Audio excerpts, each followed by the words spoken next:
নমস্কার সৃষ্টি টিভির সকল দর্শককে স্বাগত সৃষ্টি টিভির পর্দায়। বন্ধুরা, আজকে আপনারা নিশ্চয়ই জানেন যে ঠিক কোন প্রোগ্রামটা নিয়ে আপনাদের কাছে আমি সমৃতা চলে আসি। সেই প্রোগ্রামটা যে প্রোগ্রামের মাধ্যমে একটা স্টুডেন্ট বা যে কোনো মানুষ কিভাবে তাদের মনটাকে শান্ত করে একটা নির্দিষ্ট গোলে পৌঁছতে পারবে, কিভাবে পৌঁছতে পারে গোলে এবং কিভাবে অ্যাচিভমেন্ট করতে পারে তাদের সাকসেস।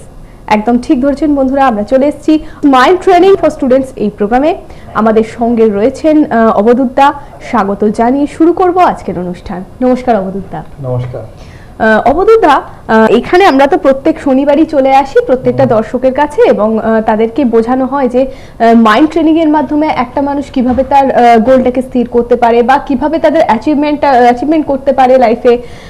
এক্ষেত্রে অবধূতদা, প্রত্যেকটা মানুষই আমার মনে হয় যে কোনো না কোনো অস্থিরতায় সবসময় ভুগছে বা কোনো না কোনো ভাবে ভীষণভাবে মনের একটা যে অশান্তি সেটাতে ভুগছে, যে কারণে তারা কখনোই হয়তো কোনো কাজে মন বসাতে পারছে না বা কখনো কখনো ভুলে যাচ্ছে। তো এই জায়গা থেকে দাঁড়িয়ে মনটাকে তারা কিভাবে কন্ট্রোলে আনতে পারবে? মনটাকে কন্ট্রোলে আনার জন্য ওই যে মুদ্রাটা আমি শিখেছিলাম এর আগের বার, সেম মুদ্রাটা এইভাবে হাতটা নেবেন, হাতের লাস্ট দুটো আঙ্গুলটাকে এইভাবে ফোল্ড করে নিলেন, প্রথম তিনটে আঙ্গুল এটাকে জয়েন করলেন। এটা হলো কুবের মুদ্রা, থ্রি ফিঙ্গার টেকনিক। এই মুদ্রাটা করে একটা গভীর শ্বাস নেবেন আর শ্বাসটা ছাড়বেন। এইটা করলে মনটা ফোকাস এসে যাচ্ছে। একদম ঠিক কথা। সঙ্গে আমাদের চলে এসেছেন প্রথম কলার বন্ধু। হ্যালো, কে আছেন? হ্যালো, নমস্কার। হ্যাঁ বলুন। হালদার কথা বলছি বাসন্তী থেকে। আচ্ছা বলুন, কি জানতে চাইছেন? বলছি আমি এখন আমার ক্লাস 12 এ পড়ছি, এবার উচ্চ মাধ্যমিক পরীক্ষা দেব। আচ্ছা। কিন্তু আমি যখন পড়তে বসছি বেশিরভাগ ক্ষেত্রে কনসেন্ট্রেশন ব্রেক হয়ে যাচ্ছে, বাইরে থেকে মন চলে যাচ্ছে, এরকম একটা হচ্ছে। আচ্ছা, এই বিষয়ে জানতে চাইছিলাম। আচ্ছা ঠিক আছে, আপনি প্রোগ্রাম শুনতে থাকুন, অবধূতদা নিশ্চয়ই অ্যানসার দেবেন। এই কনসেন্ট্রেশনটা কিভাবে তাড়াতাড়ি করে কুইকলি ইমিডিয়েটলি আপনি কেমন করে আনতে পারেন, এই যে এখন শেখালাম এটাই করুন। এই হাতটা নিয়ে লাস্ট দুটো আঙ্গুল ফোল্ড করবেন, প্রথম তিনটে আঙ্গুলের যে টিপস আছে, পয়েন্টসগুলো আছে, ওটাকে একসঙ্গে জয়েন করবেন এইভাবে। ঠিক আছে, এই যে এইবার এটা হয়ে গেল থ্রি ফিঙ্গার্স টেকনিক।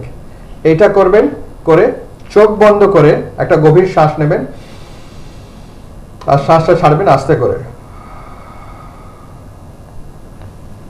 এই জিনিসটা করার সময় নিজের মনের মধ্যে নিজের সাবকনশিয়াস মাইন্ডকে, নিজের ব্রেনকে একটা ইনস্ট্রাকশন দিতে হবে। ইনস্ট্রাকশনটা হলো আই হ্যাভ সুপিরিয়র কনসেন্ট্রেশন। আমার কনসেন্ট্রেশন, আমার একাগ্রতা আগের থেকে বেশি ভালো আছে। এই জিনিসটা নিজেকে বোঝাতে হবে। যখন আপনি শ্বাসটা নিয়ে শ্বাসটা ছাড়লেন ওই সময় মনে মনে বলতে হবে। ফর এক্সাম্পল, যদি আমি মুখে করে বলি তাহলে এইভাবে বলতে হবে, আই হ্যাভ সুপিরিয়র কনসেন্ট্রেশন। কিন্তু এটা মুখে বললাম, মুখে বলা উচিত না, মনে মনে বলতে হবে। মুখটা একদম নর্মাল থাকবে, শ্বাস নিলেন শ্বাস ছাড়লেন, দেখতে কিছু বোঝা যাবে না।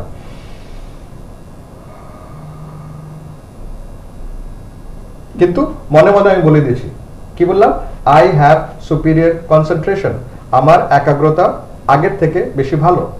এইটুকু করলে দেখবেন আপনার মনটা একদম স্থির হয়ে যাবে। মনে রাখবেন, চোখ বন্ধ করবেন, শ্বাস নেবেন, আস্তে আস্তে করে শ্বাসটা ছাড়বেন আর চোখ খুলে দেবেন। করে দেখুন, ইমিডিয়েটলি পেয়ে যাবেন। একবার করা যাক, লেটস ডু ইট। একসঙ্গে করবো সবাই, ঠিক আছে? হাতটা এইভাবে করুন, এই মুদ্রাটা থ্রি ফিঙ্গার মুদ্রা। এই দুটো আঙ্গুল সফট আছে, মানে টাচ করা দরকার নেই, বা সফটলি হালকা করে বন্ধ করা আছে এইভাবে। একটা গভীর নিঃশ্বাস নিন সবাই, ছাড়ুন, মনে মনে বলুন, আমার একাগ্রতা আগের থেকে বেশি ভালো। আস্তে করে চোখটা খুলে দিন, দেখুন কিরকম মনে হচ্ছে, আগের থেকে বেটার মনে হচ্ছে না? তো পড়াশোনা করার সময় যখন পড়ছেন মনটা এদিক ওদিকে চলে গেল। আরেকটা কথা, যখন আনডিজায়ার্ড টপিকস মাইন্ডের মধ্যে আসছে তখন ক্যান্সেল বলবেন। এটা করে cancel, I have superior concentration, বাস। একদম সঙ্গে রয়ে চলে এসেছেন পরের কলার বন্ধু। হ্যালো, কে বলছেন? হ্যালো, আমি সিঙ্গুর থেকে বলছি। আচ্ছা বলুন, কি নাম বলুন? পবিত্র। আচ্ছা, একটু যদি জোরে কথা বলেন তাহলে ভালো হয়। আমার নাম হচ্ছে পবিত্র। আচ্ছা বলুন পবিত্র, কি জানতে চাইছেন? আমি যখন পড়তে বসি তখন একদম কনসেন্ট্রেট করতে পারি না, এবং যখন কোনো কিছু ব্যাপারে মানে কোনো নিষ্ঠা বা শৃঙ্খলা। আপনি অনুষ্ঠানটা প্রথম থেকে দেখছেন? হ্যাঁ, অনুষ্ঠানটা দেখছেন প্রথম থেকে? হ্যাঁ, প্রথম থেকে দেখি। দাদাজি মুদ্রাটা এইমাত্র শেখালেন আমাদের, আপনি দেখলেন? হ্যাঁ, ওটা আমি দেখলাম। কিন্তু আমি যখন মেডিটেশন করে বাড়িতে মেডিটেশন করি, আচ্ছা। মেডিটেশন করলেও কিন্তু আমার মানে মন যখন মেডিটেশনে থাকি আর কি, তখনও মানে মন অন্যদিকে চলে যায়, একদম কিছুতেই মানে কন্ট্রোল করতে পারি না মনটাকে। আচ্ছা আচ্ছা, ঠিক আছে, আপনি প্রোগ্রামটা দেখতে থাকুন। আপনি এটা করবেন পবিত্র, যখন আপনি মেডিটেশন করছেন, সাধারণত নিজের ভাবে মেডিটেশন করছেন, তখন এই মুদ্রাটা করে নেবেন আর মেডিটেশনটা করতে থাকবেন। তাহলে কি হবে, এই মুদ্রাটা আপনার যে মেডিটেটিভ স্টেট অফ মাইন্ড আছে তার সঙ্গে অ্যাসোসিয়েট হয়ে যাবে, লিঙ্কিং হয়ে যাবে। ফিউচারে যখন আপনি মেডিটেশন করছেন না, তখন এই মুদ্রাটা করলে আপনার ব্রেন সিমিলার ব্রেন প্যাটার্নসে চলে যাচ্ছে, আগেকার মতন যে মেডিটেটিভ অবস্থা ছিল সেখানে আপনি পৌঁছে যাচ্ছেন। যার জন্য মেডিটেশনের সময় এইভাবে বসে মেডিটেশন করবেন, হাতটা নিচে থাকবে, মেডিটেশন করবেন। ফিউচারে যখন মেডিটেশন করছেন না, পড়াশোনা করছেন, ওই সময় এই মুদ্রাটা করে নেবেন। আর যখনই আনওয়ান্টেড থটস আসবে, আনডিজায়ার্ড থটস মনের মধ্যে আসছে, তখন বলবেন ক্যান্সেল ক্যান্সেল। এই ক্যান্সেল ক্যান্সেল বললে কি হচ্ছে, যে নেগেটিভ থটস আছে, আনডিজায়ার্ড থটস, আনওয়ান্টেড থটস, সেই থটস গুলো মন থেকে ক্যান্সেল আউট হয়ে যাচ্ছে, সরে যাচ্ছে, কেটে যাচ্ছে। কেন ক্যান্সেল ক্যান্সেল এটা বলবেন। ফর এক্সাম্পল, পড়তে বসেছেন, পড়ছেন, তখন হঠাৎ মনে পড়লো, আরে ফ্রিজের মধ্যে জুস রাখা আছে, গিয়ে একটু জুসটা বের করে খাই। তো এই যে মনের মধ্যে অন্য একটা টপিক এলো, যেটা আনওয়ান্টেড টপিক, যে টপিকটা আপনার এই সময় দরকার নাই, তখন ওই ফ্রিজের ভিতরে জুস, ওই কথাটা ভেবে নিজেকে বললেন ক্যান্সেল ক্যান্সেল ক্যান্সেল ক্যান্সেল। তাহলে ওই থটটা যে ফ্রিজের ভিতরে জুস আছে, জুসটা খেতে হবে, জুসের টেস্ট এরকম, ওই সব ক্যান্সেল হয়ে গেল। এখন আবার পড়তে বসে গেলেন, আবার পড়তে পড়তে হঠাৎ মনে পড়লো, আরে সেই সিনেমাটা দেখেছিলাম, ওখানে সালমান খান কিরকম ডান্স করছিল, আহা হা হা, ক্যান্সেল ক্যান্সেল, বাস আবার পড়তে বসে গেলেন। তো যখনই মনটা এদিকে ওদিকে চলে যাচ্ছে যেখানে আপনি নিতে চান না, তখনই 3 ফিঙ্গার করে ক্যান্সেল ক্যান্সেল, এটা একটা ট্রিগার ওয়ার্ড হয়ে গেল, ট্রিগার ফ্রেজ হয়ে গেল। এই ট্রিগারিং মেকানিজম দিয়ে কি হচ্ছে, আপনার মাইন্ড বুঝে গেছে, আপনি নিজের মাইন্ডকে প্রোগ্রাম করে নিয়েছেন যে যখনই আমি ক্যান্সেল ক্যান্সেল বলবো, তখনই আনওয়ান্টেড থটস, আনডিজায়ার্ড থটস সেগুলো সরে যাবে। এটা কন্ডিশনিং অফ দি মাইন্ড, নিজের মাইন্ডকে ধীরে ধীরে করে আপনি কন্ডিশন করাচ্ছেন, ট্রেন করাচ্ছেন। তো ক্যান্সেল ক্যান্সেল করলে নেগেটিভটা চলে গেল, এখন পজিটিভটা কেমন করে আনবেন, নিজেকে বলতে হবে আমার একাগ্রতা এখন আগের থেকে বেশি ভালো, I have superior concentration, yeah my concentration is better than before. তো নেগেটিভটা সরালেন ক্যান্সেল ক্যান্সেল বলে, আর এই পজিটিভ অ্যাফার্মেশন, পজিটিভ স্টেটমেন্ট ইয়া পজিটিভ থট প্রসেস দিয়ে নিজের মনটাকে সকারাত্মক ভাবে সেই দিকে নিয়ে গেলেন যেখানে আপনি নিয়ে যেতে চান। একদম ঠিক কথা। আমরা চলে যাব আমাদের আলোচনায়। আমরা আলোচনা করছিলাম যে কিভাবে মনকে আপনি কন্ট্রোল করবেন। অবধূতদাকে জিজ্ঞাসা করবো, অবধূতদা, অনেক সময় দেখা যাচ্ছে যে স্টুডেন্ট ভীষণভাবে পড়াশোনা করছে, সে কিন্তু স্টুডিয়াস বা তার চারপাশে যে পরিস্থিতি আছে সেই পরিস্থিতিটাও ভীষণ ভালো বা পরিবেশটাও ভীষণ ভালো, কিন্তু আলটিমেটলি সে পরীক্ষার খাতায় গিয়ে সেরকম ভাবে কিছু লিখতে পারছে না, বা হয়তো কিছুটা লিখছে কিছুটা ভুলে যাচ্ছে, যার ফলে তার আশানুরূপ রেজাল্টটা হচ্ছে না। তো সেক্ষেত্রে সে মেমোরির পাওয়ারটাকে কিভাবে বাড়াবে? মেমোরি কেমন করে বাড়ানো হবে, যেমন করে আমি এর আগে সব প্রোগ্রামে বলেছি, এই মুদ্রাটা আপনাকে শিখতেই হবে শিখতেই হবে শিখতেই হবে। এটা হলো সব টেকনিক্স এর জন্য বেস টেকনিক, রুট টেকনিক। এই যে মুদ্রাটা ছিল, হাতটা এইভাবে, এটা হলো, আর এই লাস্ট দুটো আঙ্গুল ভিতরের দিকে, এই মুদ্রাটা, ঠিক আছে? এটা ভুল, এটা কারেক্ট, এটা ভুল হয়ে গেল, এটা হলো কারেক্ট, ভিতর দিকে টেনে আনলেন, নাহলে টিপসটা জয়েন হচ্ছে না। এইভাবে থাকলে টিপসটা খালি থাকছে, তো টিপস গুলো জয়েন করতে হবে। ফিঙ্গার টিপস, সফট, জেন্টল, খুব আস্তে ভাবে এই মুদ্রাটা করে নিলেন।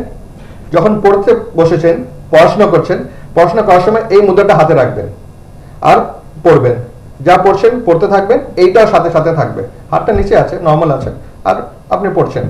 স্কুলে টিচার কিছু পড়াচ্ছে, আপনি শুনছেন টিচার কি পড়াচ্ছে, কিন্তু যখন আপনি বেঞ্চে বসে আছেন, চেয়ারে বসে আছেন, হাতটা এই মুদ্রাটা রেখে তখন বসে থাকবেন আর শুনবেন সবকিছু। এক্সামের সময়, ভাইবার সময়, যখন অ্যান্সার দিতে হবে, যখন অ্যান্সার মনে করতে হবে, তখন আবার হাতটা এই মুদ্রাটা করে নিলেন। আর এই মুদ্রা করার পরে এখন ভাবুন ওই টপিক সম্বন্ধে, সেদিন কি পড়েছিলাম, সেদিন টিচার কি পড়িয়েছিল, আর ইমিডিয়েটলি আপনার মেমোরি রিকল হয়ে যাবে। কেন? अगेन ট্রিগার, এটা একটা ট্রিগার হয়ে যাচ্ছে। আর্লি 1900s-এ রাশিয়াতে একটা সায়েন্টিস্ট ছিল যার নাম ছিল প্যাভলভ, PAVLOV, প্যাভলভ। উনি একটা এক্সপেরিমেন্ট করেছেন যেটা খুব ফেমাস হয়ে গেছে, নাম হলো প্যাভলভ এক্সপেরিমেন্ট। উনি কি করেছিলেন, ওনার কাছে একটা কুকুর ছিল, তো কুকুরকে খাবার দিতে যাবেন, কিন্তু খাবার দেওয়ার আগে একটা ঘন্টি বাজাতেন, টিং টিং টিং টিং টিং, ঘন্টি বাজিয়ে তারপরে খাবারটা দিতেন, তো কুকুর খেতে আসতো। তো রোজ এই সিস্টেমটাই চলছিল। তো একদিন কি হয়েছে, উনি খাবার দেননি, শুধু ঘন্টিটা বাজিয়েছে আর মুখ থেকে লাল টপকতে শুরু করে দিল। তো এটাতে কি বোঝা গেল যে মাইন্ডটা অ্যাসোসিয়েট করে দেয় একটা পার্টিকুলার রেফারেন্সের সঙ্গে অন্য রেফারেন্সকে। তো পড়াশোনা করার সময় আপনি যখন এই 3 ফিঙ্গারটা করলেন আর পড়াশোনা করলেন, তো যা পড়লেন সেটা এই 3 ফিঙ্গার অ্যাকশন, এই যে অ্যাকশনটা হলো, এই অ্যাকশনের সঙ্গে অ্যাসোসিয়েট হয়ে গেছে। এক্সামে যখন মেমোরিটা রিকল করতে হবে তখন আবার এই 3 ফিঙ্গারটা করলে আপনার ব্রেনটা সেম জায়গাতে পৌঁছে যাচ্ছে। আরো কিছু জিনিস লোকেরা করে, যেমন করে জিওগ্রাফি পড়ার সময় সাপোজ গোলাপের অগরবত্তি জ্বালিয়ে দিলেন, হিস্ট্রির সময়, ইতিহাসের সময় হয়তো স্যান্ডেলউড, চন্দনের অগরবত্তি জ্বালিয়ে দিলেন। তো এইভাবে ডিফারেন্ট সাবজেক্ট ম্যাটার ডিফারেন্ট গন্ধের সঙ্গে, স্মেলের সঙ্গে অ্যাসোসিয়েট হয়ে গেল। ইয়া যখন আপনি হিস্ট্রি পড়ছেন ওই সময় একটা পার্টিকুলার রুমে বসে পড়ছেন, জিওগ্রাফি অন্য রুমে বসে পড়ছেন, না হলে হিস্ট্রি পড়ার সময় একটা মিউজিক ব্যাকগ্রাউন্ডে বাজছে, জিওগ্রাফি পড়ার সময় অন্য একটা মিউজিক ব্যাকগ্রাউন্ডে বাজছে। তো ওই মিউজিকটা ওটার সঙ্গে অ্যাসোসিয়েট হয়ে যায়। ভেবে দেখুন, কিছুদিন আগেকার কথা, কিছু মাস আগেকার কথা, কোনো একটা সাবজেক্ট যেটা আপনি পড়েন স্কুলে কলেজে, ওই সাবজেক্টটা আপনি ঘরে বসে পড়ছিলেন, ওই সময় ঘরে কোনো একটা স্পেশাল ইনসিডেন্স হয়েছে, কেউ হয়তো বাচ্চা কান্নাকাটি করছিল, নাহলে কোনো বোতল হয়ে পড়ে ভেঙে গেছে, ইয়া কেউ হই হল্লা করেছিল, ইয়া ঠাকুরমা অসুস্থ ছিল, কিছু তো ছিল স্পেশাল। ওই স্পেশালের কথা যখন আপনি ভাবছেন সেদিন কি পড়েছেন সেটা মনে পড়ে যাবে। এটাকে বলে অ্যাসোসিয়েশন, লিঙ্কিং। তো এখন আমি একটা টেকনিক শেখাবো যেটাকে বলা হয় মেমোরি পেগস ইয়া মেন্টাল লিঙ্কিং, মেন্টাল অ্যাসোসিয়েশন। এইটা প্র্যাকটিস করলে আপনি দেখবেন আপনার মেমোরি পাওয়ার খুব উন্নত হয়ে যাবে, খুব ইমপ্রুভ করে যাবে। উদাহরণ, সাপোজ আপনার মাথায় যে চুল আছে, চুলকে ভাবুন এটা হলো নাম্বার 1, 1 নম্বর। দ্বিতীয় নম্বর হলো আইব্রো, এইটা আইব্রোটা। তৃতীয় নম্বর হলো কান। চতুর্থ নম্বর নাক। 5 নম্বর মুখ। এটা তো আমি এইভাবে বললাম, আপনি অন্য কিছু নিতে পারেন। আপনি নিজের বাড়িতে দেখতে পারেন বাড়িতে কি কি আছে। বাড়িতে লেটস সে ফ্রিজ আছে, তারপরে একটা সোফা আছে, একটা গ্যাস সিলিন্ডার আছে। তো এটা হলো 1 2 3। এই যে প্রথম যে 1 2 3 4 5 করে 10 অবধি 10টা আইটেম সিলেক্ট আপনি করবেন, ইয়া তো নিজের বডিতে, নাহলে নিজের রুমের মধ্যে। 10 আইটেম যেটা সিলেক্ট করলেন এটাকে বলা হবে পেগস, PEG, পেগ, খুঁটি। যেমন করে কোটটা বের করে, জামা বের করে কোনো এক জায়গায় আপনি ওটা ঝুলিয়ে দিলেন, ওটা পেগ, পেগের মধ্যে কোনো কাপড় ঝুলানো আছে। এইভাবে মনের মধ্যে মেন্টাল পেগস বানাতে হবে, 10টা পেগস। এটা হবে স্ট্যান্ডার্ড পেগস, এই পেগস গুলো বদলাতে হবে না। তো এখনকার জন্য কারেন্ট এক্সাম্পলে নাম্বার 1 হলো চুল, নাম্বার 2 হলো আইব্রো, নাম্বার 3 লেট আস সে কান, নাম্বার 4 নাক, নাম্বার 5 মাউথ, মুখ। এখন আমরা প্র্যাকটিস করছি, নিজের মাইন্ডকে শেখাচ্ছি কেমন করে মেমোরিটা ইমপ্রুভ করতে হবে। তো লেট আস সে প্রথমে আমি নিলাম এই জলের গ্লাসটা। তো জলের গ্লাস হলো প্রথম অবজেক্ট যেটা আমি মেমোরাইজ করতে চাই। দ্বিতীয় অবজেক্ট টেলিফোন, যেটা আমি মেমোরাইজ করতে চাই। তো কি করতে হবে, প্রথম আমাদের পেগস এর মধ্যে কি ছিল, চুল। আর কি মেমোরাইজ করতে চাই আমি, জলের গ্লাস। লিস্ট আছে, লিস্টের মধ্যে 500 আইটেম আছে, 1000টা আইটেম আছে। ওই লিস্টটাকে আমি মেমোরাইজ করতে চাই। এটা মেমোরাইজ করে লাভটা কি হবে, এটা একটা exercise, mental exercise, mental fitness exercise. ঠিক সেইভাবে যেমন করে ক্রিকেটার্সরা যখন ক্রিকেট খেলে তখন তো ক্রিকেট খেলছে, কিন্তু ভোরবেলা সকালবেলা হয়তো পুশ আপস করছে, পুল আপস করছে, বেঞ্চ প্রেস করছে, একই জায়গায় দাঁড়িয়ে দাঁড়িয়ে রানিং করছে, স্কিপিং করছে। সেগুলো হলো ফিটনেস এক্সারসাইজ। যখন ফিটনেস ভালো আছে তখন সেই ভালো ফিটনেস দিয়ে ক্রিকেটটা ভালোভাবে খেলতে পারবে। তো আপনার কাজ হলো স্কুলে গিয়ে পড়াশোনা করা, ঘরে পড়াশোনা করা, এক্সাম লেখা। তো সেখানে আপনার এক্সেলেন্ট পারফরমেন্স তখন হবে যখন মেন্টাল ফিটনেস আছে। তো এখন আমি শেখাচ্ছি মেন্টাল ফিটনেস। এটা রিয়েল ওয়ার্ল্ডে অ্যাপ্লিকেশন নাই, স্কুলে গিয়ে এই জিনিসটা করতে হবে না, এটা ঘরে করবেন। ঘরে এটা করে থাকলে আপনার মেমোরি পাওয়ার ইমপ্রুভ হয়ে যাবে।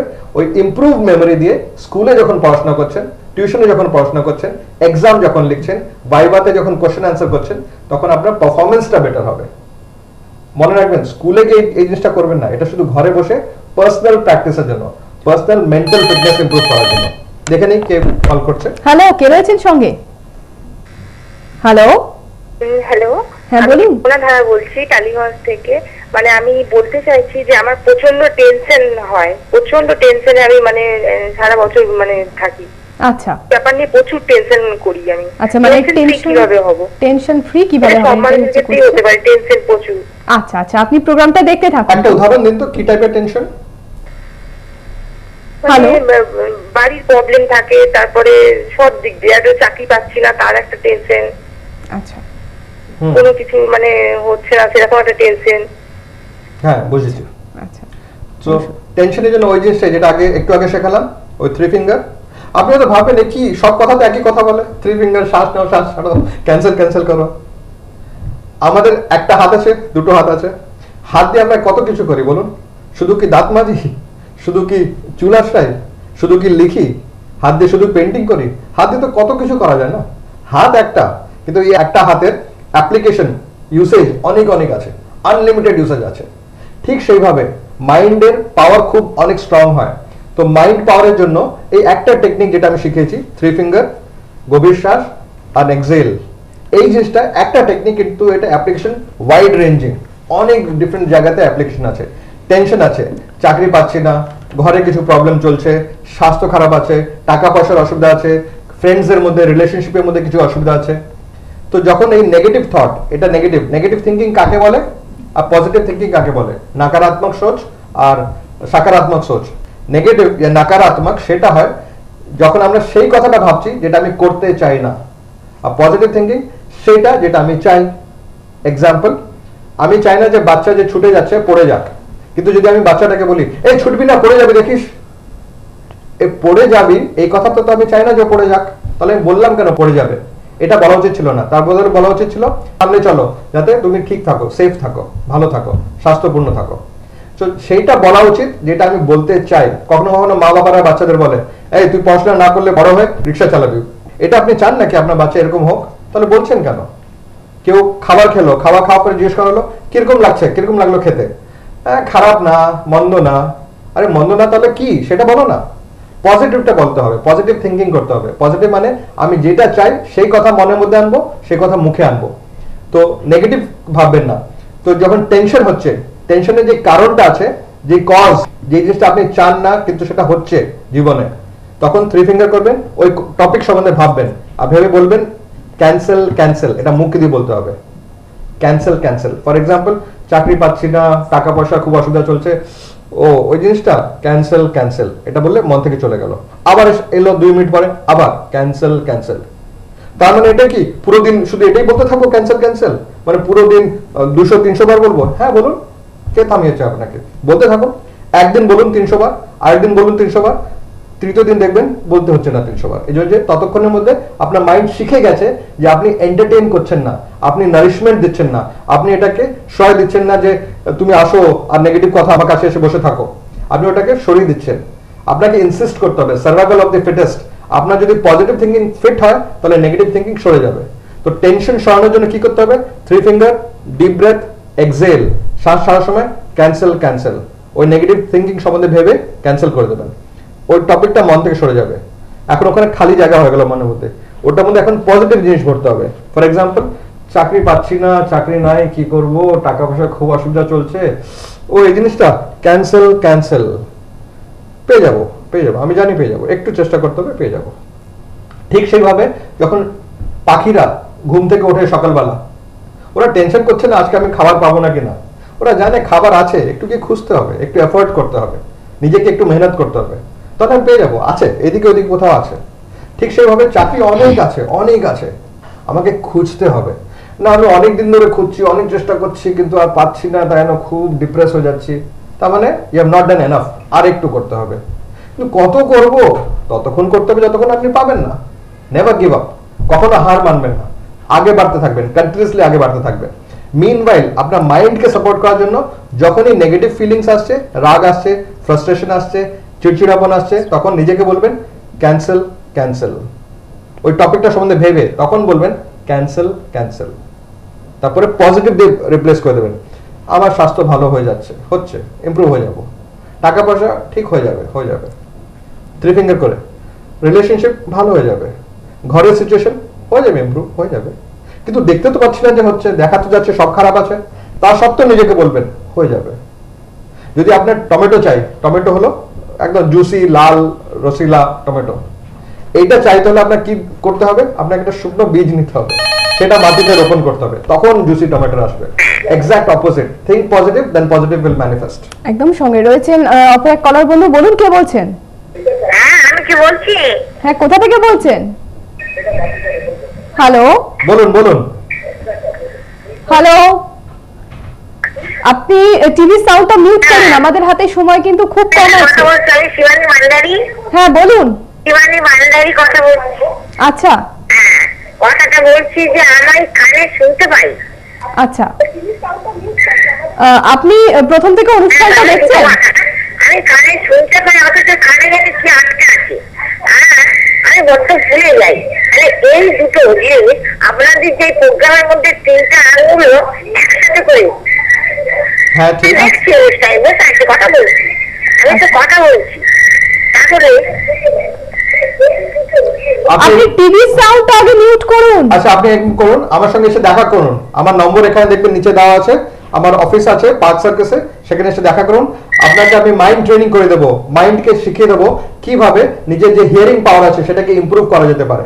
আমি এনসিসি ন্যাশনাল ক্যাডেট কর্পস আসানসোলে যে ওয়েস্ট বেঙ্গল আর সিকিম ডাইরেক্টরেট আছে, তাদের আমি ট্রেনিং করেছি কিভাবে চোখের পাওয়ার ইমপ্রুভ করা যায়। 50 মিটার্সে যে শুটিং করতে হবে, রাইফেল শুটিং, তো সাধারণত দেখা যেত ক্যাডেটসরা 30 মিটার্স 40 মিটার থেকে দূরে দেখতে পাচ্ছে, ওই যে টার্গেট বোর্ড আছে তার মধ্যে বুল সাইডটা দেখতে পাচ্ছে। আমি ট্রেনিং করেছি 2 ঘন্টার মধ্যে, যেখানে আগে 30 মিটার্স 40 মিটার্স চোখ দিয়ে দেখতে পারতো ক্ল্যারিটির সাথে। 2 ঘন্টার ট্রেনিং এ পরে, 2 ঘন্টার প্র্যাকটিসে পরে 60 মিটার 60 মিটার ধরে ক্ল্যারিটিতে দেখতে পাচ্ছে। তার মানে 50 মিটার্স থেকে শুটিং করতে পারবে। তো রেজাল্টও খুব ভালো এসছে। আর ন্যাশনাল চ্যাম্পিয়নশিপ যেটা হয় শুটিং এর, রাইফেল শুটিং এর, সেখানেও ওয়েস্ট বেঙ্গল আর সিকিম ডাইরেক্টরেট গোল্ড মেডেল পেয়েছে। আগে তারা এক্সপেক্ট করছিল ব্রোঞ্জ মেডেল পাবে, এখন দেখলো গোল্ড মেডেল পেয়ে গেছে। মাইন্ড ট্রেনিং করলে চোখের পাওয়ার ইমপ্রুভ হয়ে যায়, একদম। ফোকাস করার এবিলিটি ইমপ্রুভ হয়ে যায়, এমিং এবিলিটি ইমপ্রুভ হয়ে যায়, প্রবলেম সলভিং এবিলিটি ইমপ্রুভ হয়ে যায়। অর্থাৎ আমরা জানতে পারলাম যে একটা মাইন্ড ট্রেনিং এর মাধ্যমে বা মাইন্ড কাউন্সিলিং এর মাধ্যমে আমরা ঠিক কি কি দিক থেকে কি কি ভাবে উপকৃত হতে পারি। এর সাথেই জানিয়ে দেবো বন্ধুদের যে নাম্বারটা 8420236603 এবং 9433027808 এই নাম্বারে আপনারা এই নাম্বারে সরাসরি যোগাযোগ করতে পারেন, কথা বলতে পারেন অবদূতদার সঙ্গে। আজকের অনুষ্ঠান এখানেই শেষ করতে হচ্ছে বন্ধুরা, আবার আগামী সপ্তাহে দেখা হবে। নমস্কার, ভালো থাকবেন। নমস্কার।